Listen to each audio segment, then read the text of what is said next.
A Christmas Carol by Charles Dickens. Yeah, we're reading A Christmas Carol backwards here, so get ready, everybody.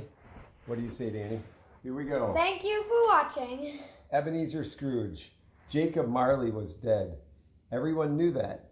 There was no doubt about that. All the official papers were properly signed by witnesses to make them legal. The clergymen signed the papers, the city clerk signed them, and the undertaker signed them. Even Ebenezer Scrooge signed them, and everyone knew that anything Scrooge signed had to be perfectly legal. Yes, Marley was as dead as a doornail. Did Scrooge know he was dead? Of course he did. How could he not know? After all, Scrooge and Marley had been business partners for many years. Besides, Scrooge was the executor of Marley's estate, as decreed in his will. Scrooge was Marley's only friend, his only mourner, and the only beneficiary of his estate. Still, Scrooge was an excellent businessman, and even on the day of Marley's death, he took advantage of the sad events by offering his customers special bargains. Yes, Scrooge knew without a doubt that Marley was dead, but for some reason, which no one knew, he never painted old Marley's name out of the sign that stood above their warehouse door. It still read Scrooge and Marley. But Scrooge was a tight-fisted old man, squeezing every penny out of a bargain, showing no mercy to those who owed him money, and wrenching every minute of work out of his employees. Yes, he was cold, solitary man, cold inside, cold outside.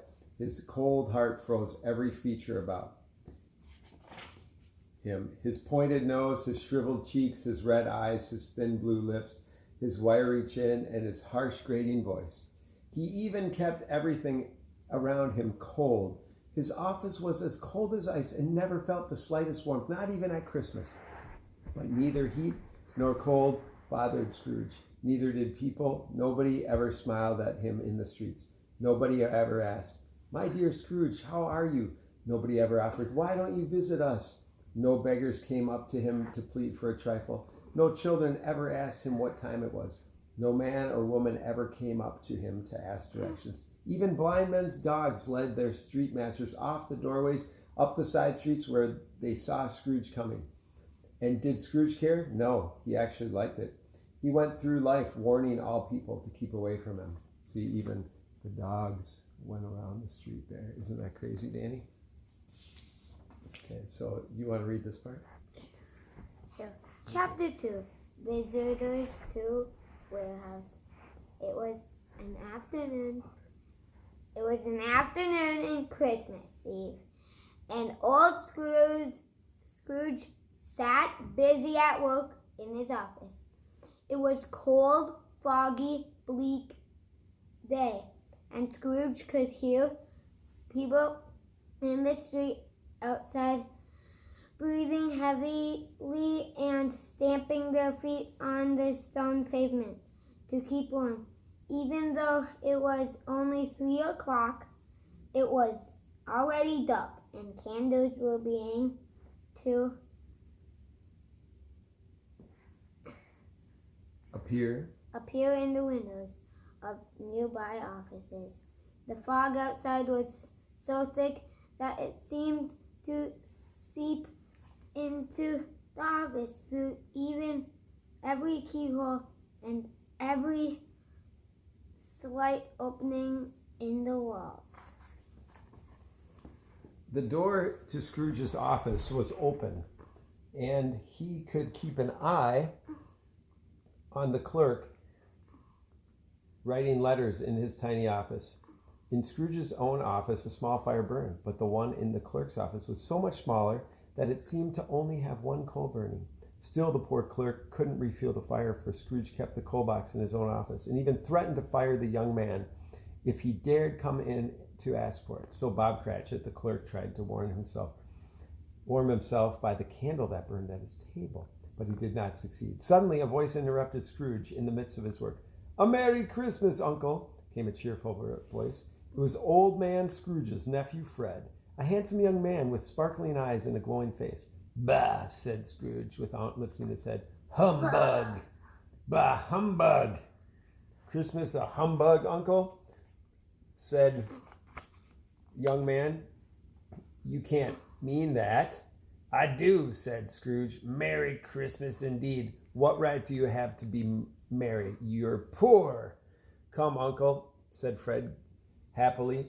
What right do we have to be grouchy? You're rich. And since Scrooge had no answer at the moment, he said, bah, followed it with Bah. Merry. Humbug. Don't be cross, Uncle, said Fred. What else should I be? Said Scrooge. Oh, what else should I be? Said Scrooge. When I live in a world filled with fools, what's so merry about Christmas? It's a time for paying bills when you don't have any money. It's a time when you're a year older, not a penny richer. If I had my way, every fool who goes around saying Merry Christmas would be boiled in his own Christmas pudding. Why? I wouldn't care if Christmas never, ever came again. Uncle, cried his nephew, what a dreadful thing to say. Christmas means so much. First, it's a sacred religious time, and then, too, it's a time for forgiving, a time to be charitable and pleasant. It's the only time when people seem to think of others so freely and open up their hearts to each other. From the other office came the sound of the clerk applauding. Then, realizing immediately that he had what he had done, Bob Cratchit busied himself poking at the remaining coal in the fire and extinguishing the last spark. If I hear another sound from you, Scrooge called out to the clerk, you'll celebrate Christmas by looking for a new job. Don't be angry, Uncle, said Fred. I simply came to invite you to have Christmas dinner with us. Why, I would rather see you down below with the devil first than to come to your house. But why, Uncle, why? Why did you get married? Because I fell in love. Because you fell in love, growled Scrooge. Bah! That's the only thing in this world more ridiculous than a Merry Christmas. Now leave me, sir. Good afternoon. But, Uncle, you never even came to see me before I was married. Why are you giving my marriage a reason for not coming? I said good afternoon, said Scrooge sternly. I'm truly sorry from the bottom of my heart, Uncle. We have never had a quarrel. I have tried to keep the spirit of Christmas, and I will to the end. So Merry Christmas, Uncle. Goodbye, said Scrooge. And a Happy New Year, called Fred. Goodbye, called Scrooge again. Why do they call it a Happy New Year?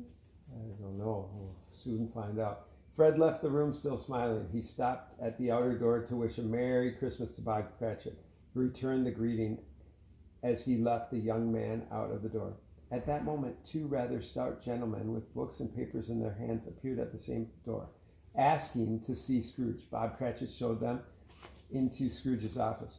They bowed at the greeting to Scrooge. One of the men consulted his list and asked, is this Scrooge, Marley's Scrooge? Scrooge nodded.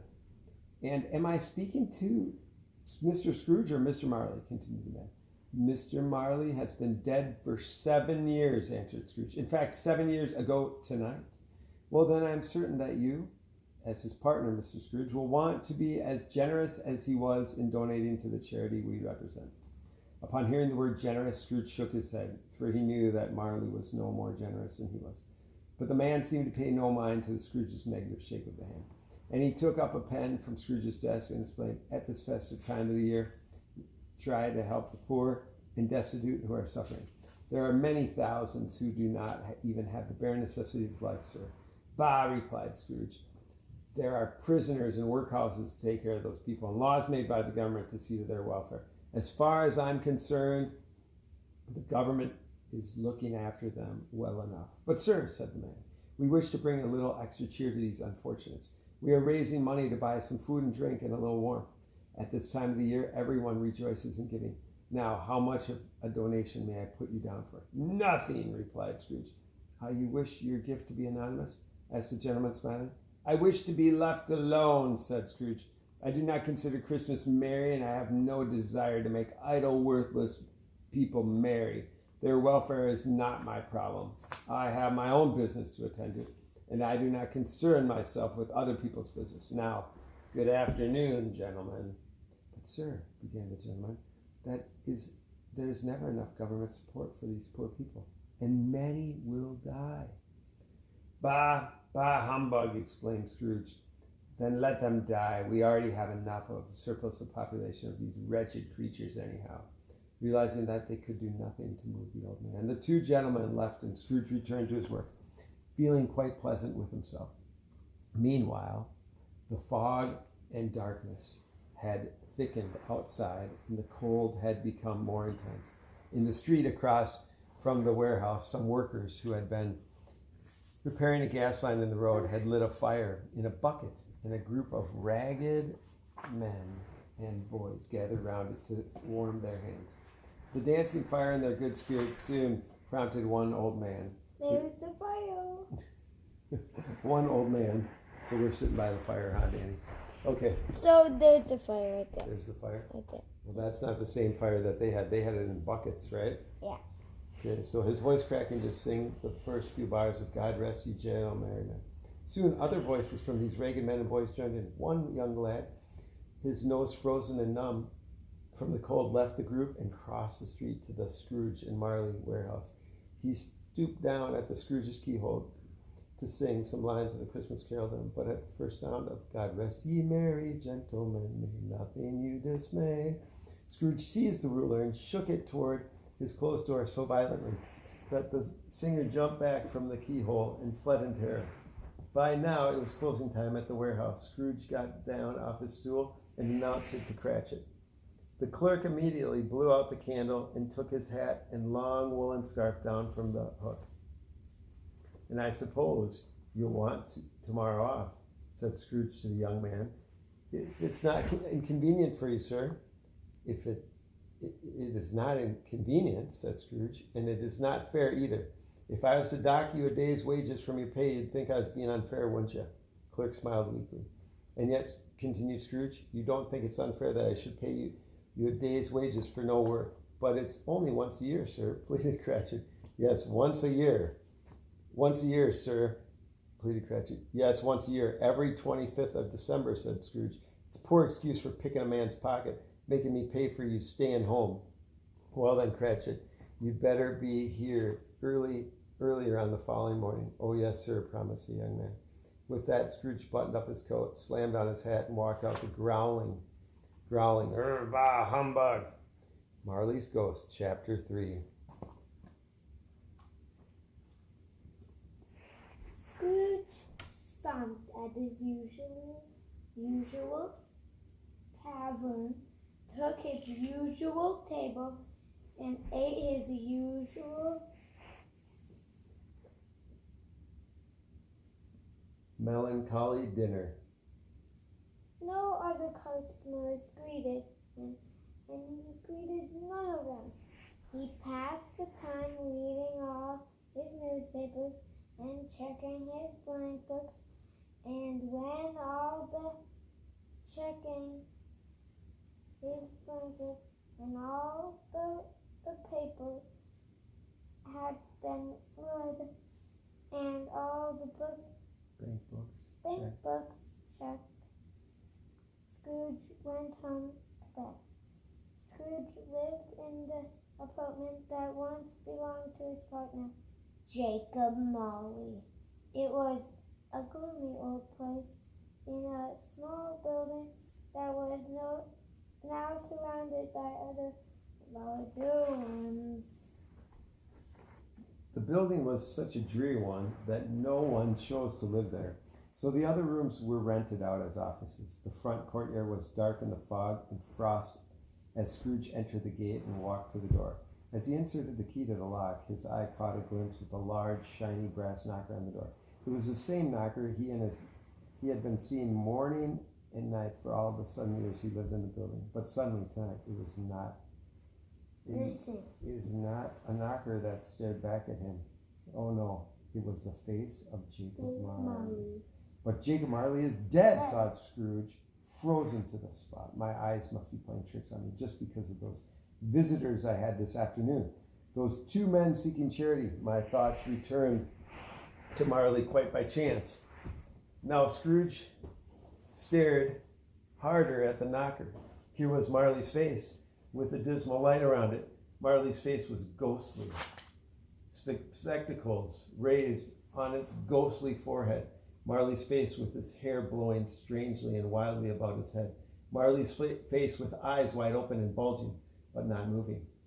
As Scrooge stood there, unable to tear his gaze from the door, the strange vision became a knocker again.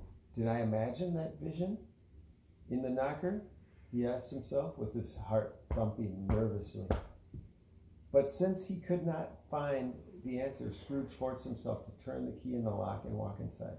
Yes, he decided, he must have imagined it all. Still, before he shut the door, he looked carefully behind it, as if half expecting to see Marley, but there was nothing. Only the screws and nuts that fastened the knocker to the door. Pooh, pooh, cried Scrooge, slamming the door with a bang. He was angry with himself as he lit the candle and climbed the stairs to the rooms. Although Scrooge had always liked the darkness, now as he entered the apartment, it made him remember Marley's face in the knocker. He walked nervously from room to room, first with his candle held high, then poking it into corners and under furniture. Nobody was under the table, nobody was under the sofa, nobody was under the bed, nobody was in the closet. Scrooge even looked inside the dressing gown as it hung on the hook on the wall, but nobody was inside of it. A small fire was in the grate. A little pot of broth was warming on the fireplace ledge. Satisfied that he was alone, Scrooge closed and locked the door, which he didn't normally do. Then, taking off his coat and jacket and putting it on the dressing gown, slippers, and nightcap, Scrooge sat down before the fire to eat the broth. The fire was low, very low for such a bitter night. As Scrooge moved closer to get every bit of warmth from it, he looked at the familiar tiles set in the fireplace around the hearth. He remembered remarking to himself when he had first moved in that the fireplace must have been built by a Dutchman's years ago, for the tiles were old Dutch scenes illustrating the Bible. But now those scenes were suddenly gone, and in their place appeared the shape of old Marley's head, staring out at Scrooge from each smooth tile. "Humbug!" cried Scrooge angrily, as he jumped up and strode across the room. After a few minutes of pacing, Scrooge returned to the fireside and sat down again. He leaned his head back against the chair. His eyes were raised, and his glance came to rest on a bell. It was a bell that had always been in the room, a bell that had hung there, unused. Now suddenly, the long silent bell began to swing. Scrooge stared, first with astonishment, then with terror. At first, here's the picture. Here's the picture of the face staring back. Look at that, on the fireplace mantle. Now let's see, we'll go back to see the door knocker too. It's kind of crazy looking. The door knocker. There's the door knocker. It's the same face. Same face, Marley face, huh? Yeah. At first the bell swung softly, barely making a sound. But soon it rang out loudly and was followed almost in a chorus by every bell in the house. The ringing may have lasted a minute, but to Scrooge it seemed like an hour. Then suddenly the bell stopped. Just as Scrooge was about to catch his breath, a new sound gripped his heart. A clanking noise from deep down below, as if someone were dragging a heavy chain over the wine cask stored in the basement. With a shudder, Scrooge recalled having heard that ghosts in haunted houses drag chains, and that at that moment Scrooge heard the cellar door fly open with a bang. It was followed by the sound of dragging chain coming up the stairs. Up, closer to the door. "It's humbug!" cried Scrooge. "I won't believe it!" But no sooner were the angry words out of his mouth than the face went white. His eyes popped out, jaw dropped, open in amazement, for coming through the heavy locked door was Jacob Marley, or rather, the ghost of Jacob Marley. You can see through him. You can see through him, huh? It's crazy, huh? Yeah. His tights and boots, and he was dragging a chain that was wound around his waist. But what a strange chain it was. Made of cash boxes, keys, padlocks, ledger books, and heavy steel purses. Marley's body was transparent, so that Scrooge, looking at him, could see right through to the two buttons of the rear of the coat. As he raised his head, Scrooge met the death-cold eyes of the ghost as they stared back at him. "Well now," said Scrooge coldly, "what do you want with me?" "Much," it was Marley's voice. "Who are you?" demanded Scrooge. Ask me who I was, replied the ghost. Who were you then? In life, I was your partner, Jacob Marley, said the ghost as he sat down in the chair along the fireplace. Then he turned to stare directly into Scrooge's eyes, and he said flatly, you don't believe in me. I don't, said Scrooge. What proof do you need that I'm real? Asked the ghost. You see and hear me, but my sight and hearing could be affected by an upset stomach, and I do suffer from many of them, replied Scrooge. You may be a bit of undigested beef or a piece of uncooked potato or a crumb of cheese or even a fragment of toothpick I might have swallowed. Humbug, I tell you, humbug. Hearing this, the ghost let out a frightful cry and shook his chain with such a horrible noise that Scrooge fell to his knees, buried his face in his hands. Have mercy, he cried. I believe in you. Yes, but what have you come to me? The spirit in every man should walk among his fellow men when he is alive, said the ghost. But if that spirit does not do so during a man's lifetime, it must do it after his death. The spirit must share the unhappiness on earth that he might have been able to turn to happiness when he was alive. And again the ghost let out a cry and shook his chain. Why are you chained? Asked Scrooge. It is a chain I myself made during my life, said the ghost. I made it link by link, willingly, just as you are doing now. But your chain, Scrooge, is much longer and much heavier than mine, for yours has grown much these last 7 years. Scrooge looked around him on the floor and half expecting to see yards and yards of iron chains, but he saw nothing. Jacob, he begged. Jacob Marley, tell me more. Speak to me. Comfort me. I cannot comfort you, Ebenezer Scrooge, said the ghost. Comfort is given to other men, nor can I tell you much more, only that my spirit never thought of my fellow men when I was alive. It never walked among them when I was alive. It never left our office when I was alive, never sought out those creatures I might have helped. So now I am destined to roam throughout the world, never to rest and never to have peace, for no matter how I misuse my life and no matter how much I regret my selfishness, there is no way for me to make amends. But you were a good businessman, Jacob, said Scrooge. Business, cried the ghost. My fellow men should have been my business. Charity should have been my business. Mercy, kindness, generosity should have been my business. And at the time of the year, I suffered the most, for I remember all the Christmas times I walked through crowds of my fellow men, with my eyes down, never looking up to the heavenly star that led the wise men to a stable so long ago. And again he let out a cry. Scrooge began to tremble violently. Hear me, cried the ghost. My time is nearly up. I am not allowed to explain to you why you can't see me now, but I can tell you that I have sat beside you, invisible, for many and many a day. Scrooge shivered and wiped the perspiration from his brow. I am here tonight to warn you, Ebenezer Scrooge, that you have a chance of escaping the same fate as mine. You are always my good friend, said Scrooge gratefully. Thank you. You will be haunted by 3 spirits, continued the ghost. If that is the chance you mentioned, I think I'd rather not. Without their visits, you cannot avoid the fate I had. You can expect the first spirit tomorrow night at 1 o'clock. Couldn't they all come at once and let me be done with it, Jacob? Like seriously, like quick. The ghost ignored Scrooge's question. You can expect the second spirit on the following night at the same time. And the third, well, will come at the last stroke of 12 on that next night. You will not see me anymore, Ebenezer, but for your own sake, remember all that I have told you. The ghost backed away from the Scrooge. With each step he took, the window raised itself a little, so that by the time the ghost had reached it, it was wide open. He beckoned Scrooge to come in, and when the two were only a step from each other, Marley's ghost held up his hand. As Scrooge stopped, he heard strange sounds in the air, cries of sorrow, wails of regret.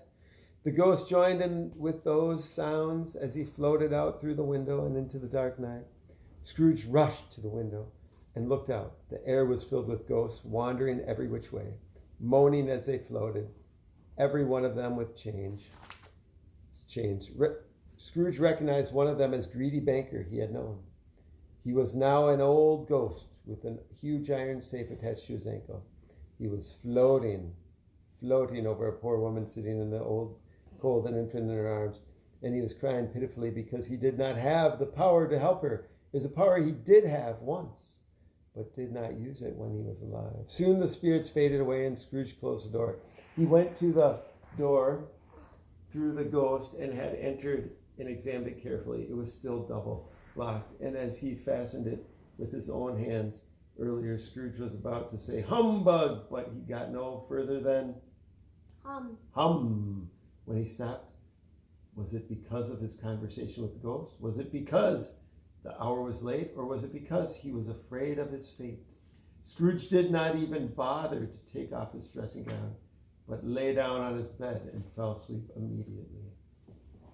So here we'll show a couple pictures before we get into chapter. There's Jacob's jumping out the window, right? Ooh. And then there's that other guy, the banker who couldn't help the person with the safe tied to his foot. So that is the young lady? Yeah. So tomorrow will be the ghost of Christmas past. See ya. Noggins, knock.